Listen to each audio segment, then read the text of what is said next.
Baik, Assalamualaikum warahmatullahi wabarakatuh. Saya Rizvia Yusandika dengan NIM 2491735 dengan mata kuliahan Machine Learning, Prodi Magister Informatika. Di sini saya akan meringkas dan menjelaskan hasil dari ringkasan paper 1 yang berjudul Integration of Artificial Neural Network Regression and Principal Component Analysis for Indoor Visible Light Positioning.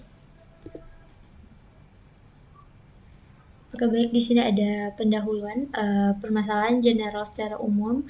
Menurut dari paper tersebut merupakan GPS tidak efektif untuk pelacakan posisi dalam ruangan. Oke, di sini kita bisa bayangkan jika kita lagi berada di sebuah ruangan besar dan ingin tahu di mana posisi kita berada, tapi tanpa GPS karena menurut paper tersebut GPS itu tidak efektif untuk pelacakan dikarenakan sinyal GPS jelek di dalam ruangan. Nah, salah satu caranya adalah dengan menggunakan lampu LED yang berada di langit-langit, ya biasanya itu ada di supermarket atau di kampus. Nah, lampu ini bisa dipakai sebagai alat bantu melacak posisi karena setiap lampu punya kekuatan sinyal cahaya yang bisa dideteksi. Yang kedua, semakin jauh dari lampu, semakin lemah sinyalnya. Inilah yang disebut dengan Visible Light Positioning atau FLP, di mana melacak posisi orang dalam ruangan menggunakan sinyal cahaya dari LED. Kemudian untuk permasalahan dari paper tersebut ada banyak tantangan di dalam ruangan. Pertama itu ada cahaya bisa mantul, terhalang, atau diblok benda. Yang kedua itu sudut lampu yang tidak selalu pas. Yang ketiga itu ada bayangan atau gangguan lainnya. Jadi jika kita hanya menggunakan rumus matematika biasa, pakai rumus sinyal seperti RSS, posisi yang dihitung itu bisa jadi salah atau bisa salah seperti itu. Contohnya, misal kita berdiri di tengah ruangan, terus kemudian ada cahaya, jadi itu ada bayangan dan itu membuat cahaya jadi terhalang. Ada bayangan atau ada pantulan dari dinding dan lain-lain. Nah, seperti itu. Kemudian solusinya apa? Para peneliti di paper ini untuk menyelesaikan masalah tersebut menggunakan Artificial Neural Network atau ANN untuk prediksi posisi berdasarkan sinyal cahaya. Tapi dikarenakan datanya yang banyak dan kompleks, karena menggunakan 8 lampu, banyak sinyal, dan banyak faktor juga, ANN itu sensitif terhadap data yang kompleks atau banyak variabel. Jadi menggunakan PCA atau Principal Component Analysis terlebih dahulu yang fungsinya mengurangi dimensi data sambil tetap menjaga informasi terpenting. Kemudian para peneliti mereka akhirnya menggabungkan PCA plus ANN, di mana PCA untuk merapikan data, jadi ANN bisa belajar lebih cepat, dan kemudian ANN belajar dari sinyal cahaya untuk menebak posisi si penggunanya. Kemudian di sini ada alur gambar. Bagian atas diagram ini menunjukkan bahwa sistem FLP menggunakan beberapa LED di langit-langit yang memancarkan sinyal cahaya ke fotodiode. Sensor ini menangkap sinyal untuk kemudian diolah. Di sini kita dapat lihat gambar kotak besar itu yang paling atas. Itu merupakan ruang tempat eksperimen berlangsung. Kemudian di langit-langit itu ada 8 lampu LED, masing-masing punya sinyal cahaya sendiri dengan frekuensi yang berbeda. Kemudian di bawahnya ada PD itu adalah fotodiode yang yaitu sensor penerima sinyal LED.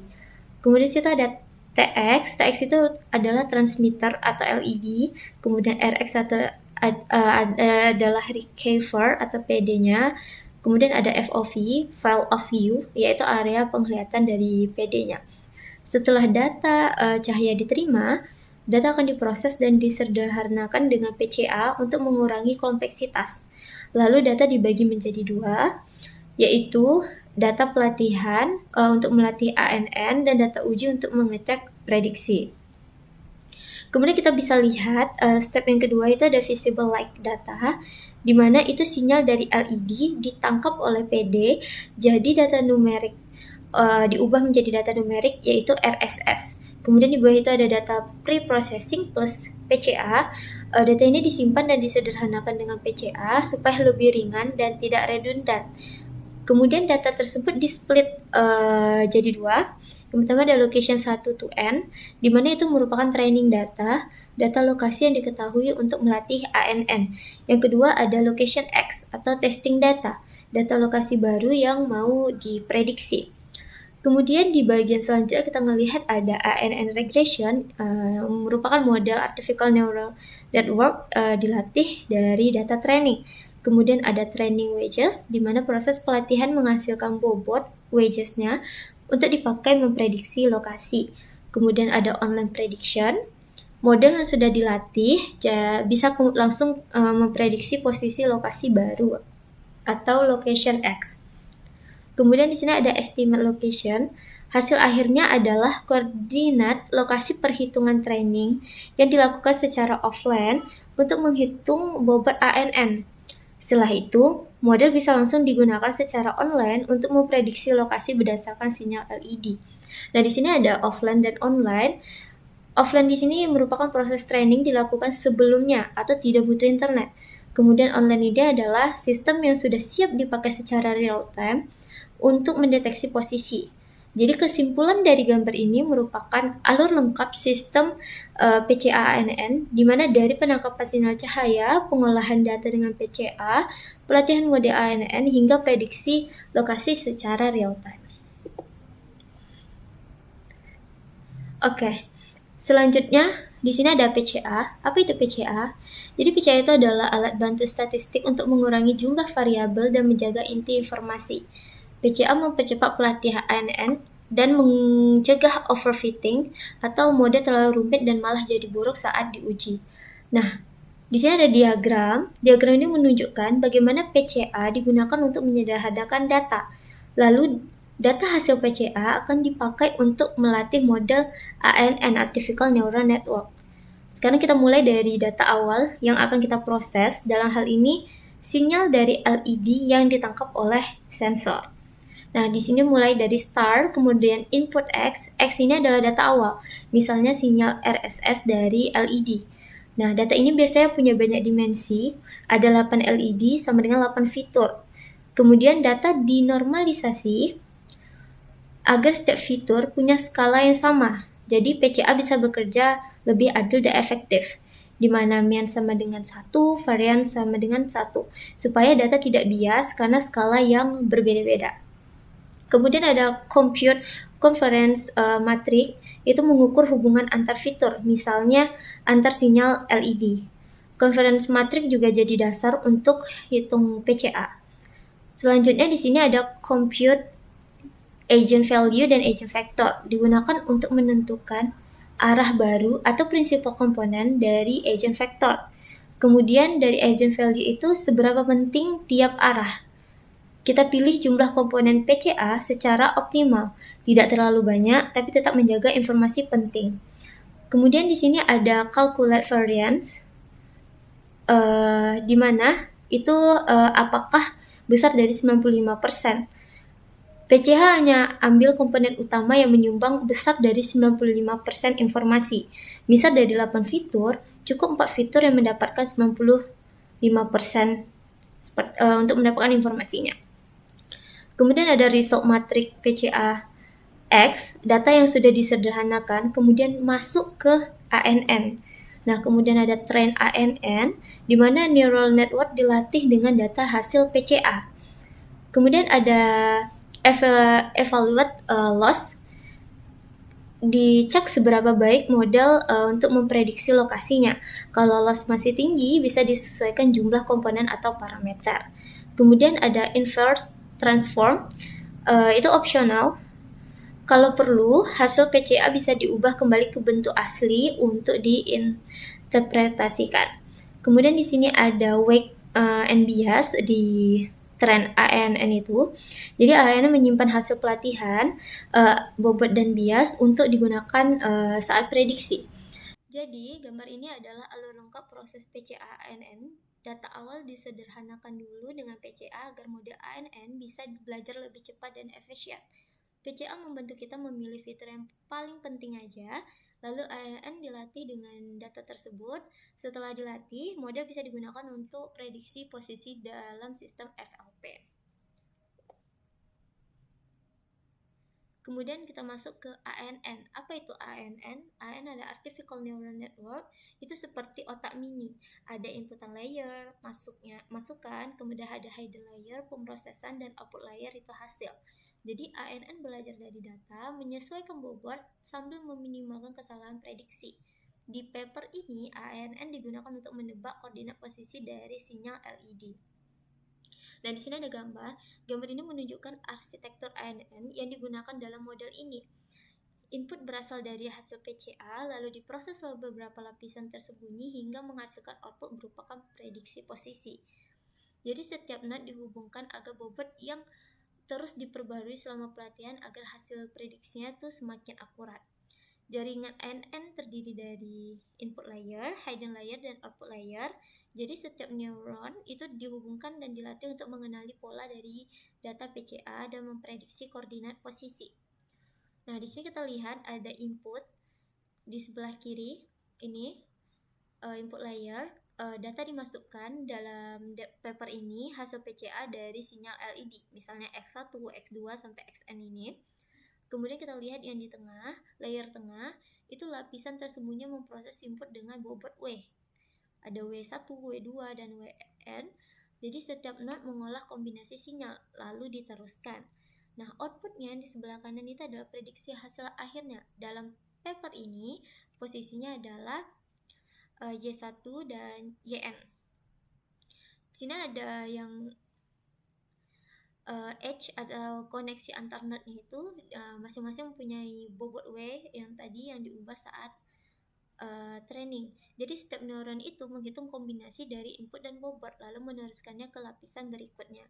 Ini dasar dari cara kerja ANN. Nah, jadi artinya setiap neuron bekerja seperti ini. Semua input dikalikan bobot, dijumlahkan, lalu hasilnya diproses dengan fungsi aktivasi, misalnya sigmoid dan sebagai berikut. Kemudian di sini kita masuk ke eksperimen dan dataset.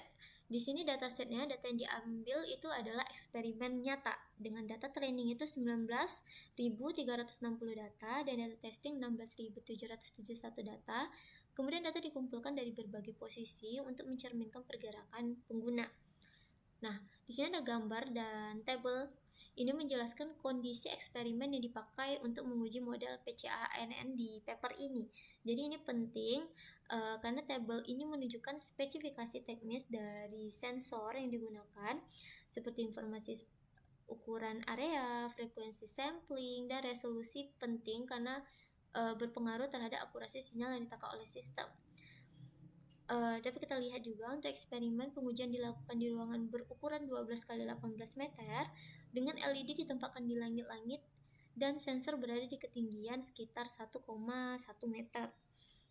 Jarak antar pemancar dan penerima sekitar 5,7 meter dan data diambil setiap 5 cm agar presisi tinggi. Kemudian sistem ini menggunakan 8 LED berdaya 25 watt dengan bandwidth 3 MHz dengan kecepatan transmisi 2 Mbps. Kemudian grid LED diatur di area 6 x 12 meter. Jadi gambar ini adalah tata letak eksperimen 8 lampu. Gambar yang di bawahnya itu merupakan tata letak eksperimen 8 lampu LED dipasang di langit-langit membentuk persegi panjang. Di beberapa titik terdapat halangan seperti partisi ruangan untuk menguji apakah sistem masih bisa akurat meskipun ada gangguan sinyal.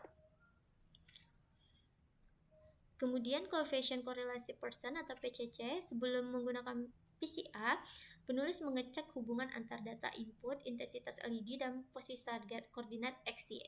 Gunanya adalah untuk mengetahui fitur mana yang punya pengaruh besar terhadap posisi. Kedua itu menghindari fitur yang tidak relevan atau noise.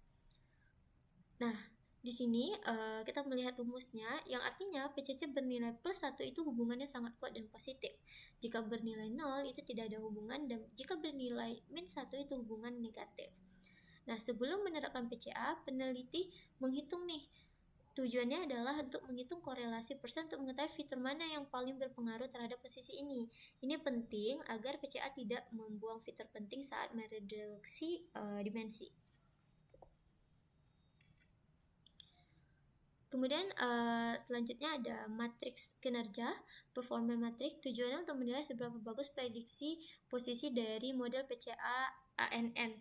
Nah, kemudian PCA ANN itu dilatih dan setelah itu performanya diukur dengan beberapa matrik. Di sini ada MAE, MSE, RMSE, dan FES. Di mana MSE dan RMSE ini mengukur seberapa jauh prediksi meleset, sementara FES itu melihat seberapa banyak variasi data asli yang bisa dijelaskan oleh model. Nah, ini penting matrik ini untuk membandingkan keakurat antar metode. Kemudian ini ada hasil PCA, ini merupakan heat map yang menunjukkan korelasi antar fitur input dan outputnya. Seperti yang tadi kita jelaskan, plus 1 itu berarti positif, minus 1 itu negatif, dan 0 itu tidak ada hubungan. Nah, di sini kita lihat contohnya. Di sini intensity 8 dan pose korelasinya min 0,86, yang berarti sangat kuat dan negatif. Intensity 1 dan pose itu nilainya min 0,75. Artinya semakin tinggi sinyal intensity 8, semakin kecil posisi X. Kemudian di sini kita melihat ada gambar. Gambar ini menunjukkan korelasi antar fitur. Dari sini kita bisa lihat fitur-fitur yang paling berkaitan dengan posisi. Nah, misalnya intensity 8 sangat berhubungan dengan koordinat X. Kemudian korelasi ini dimanfaatkan PCA untuk menyederhanakan data tanpa kehilangan informasi pentingnya. Nah, kemudian di sini ada tabel.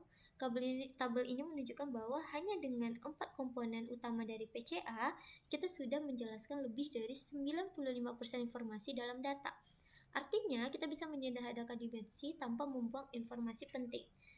Jadi di sini PCA 4 ini kita dapat itu 96,430. Jadi 4 komponen utama cukup untuk menjelaskan besar dari 95% informasi dari 8 lampu.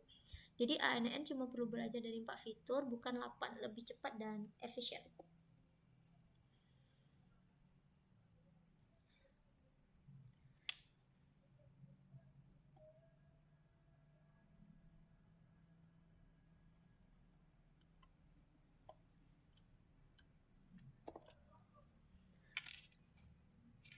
Oke, selanjutnya di sini hasil PCA-nya juga kita melihat dari grafik. Grafik ini mengkonfirmasi bahwa dari tabel kita sebelumnya kita bisa melihat bahwa mulai komponen keempat itu total informasi yang dijelaskan sudah lebih dari 95%.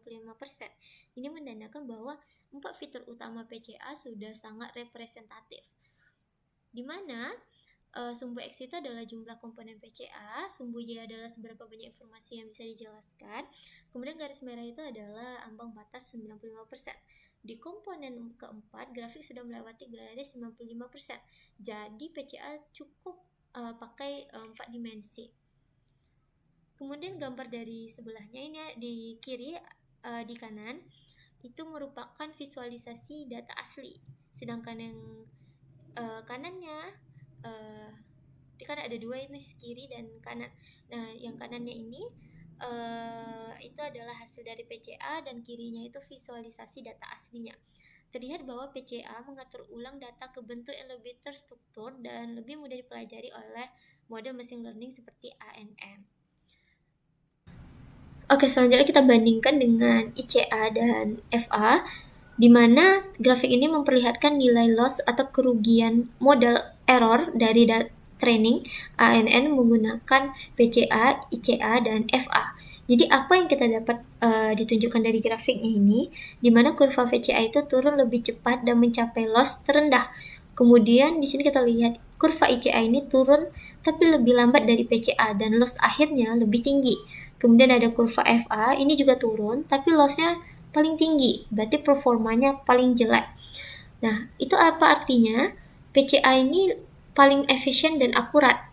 Lossnya cepat turun, berarti model lebih mudah belajar. Dan kemudian menjaga fitur penting. ANN bisa belajar pola yang kuat. ICA Independent Component Analysis. Berarti ini kurang cocok dalam penelitian kasus ini. ICA mencari komponen yang benar-benar independen dan ini merupakan paling lemah di sini. Jadi kalau misalnya FA itu cocok untuk mencari faktor tersembunyi dalam data survei atau psikologi, bukan data dari sinyal. Maka dapat hasilnya PCA lebih cepat dan akurat dalam pelatihan ANN.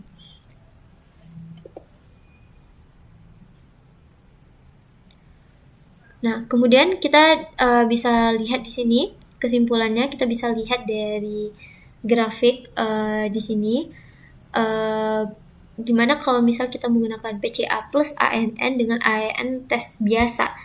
Di sini kita lihat dari gambar dan tabel, di sini kombinasi PCA dan ANN ini sangat efektif untuk pelacakan posisi berbasis cahaya LED. Akuratnya itu dia akurat dan errornya itu kurang 1 cm. Lebih akurat, stabil, efisien dibanding metode sebelumnya. Lebih baik dari model ANN biasa dan metode lain seperti ICA dan FA. PCA ANN jauh lebih akurat dibanding metode lama dan ANN biasa.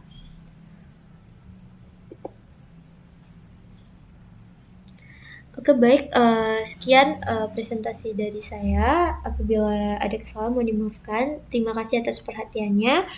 Saya akhiri. Assalamualaikum warahmatullahi wabarakatuh.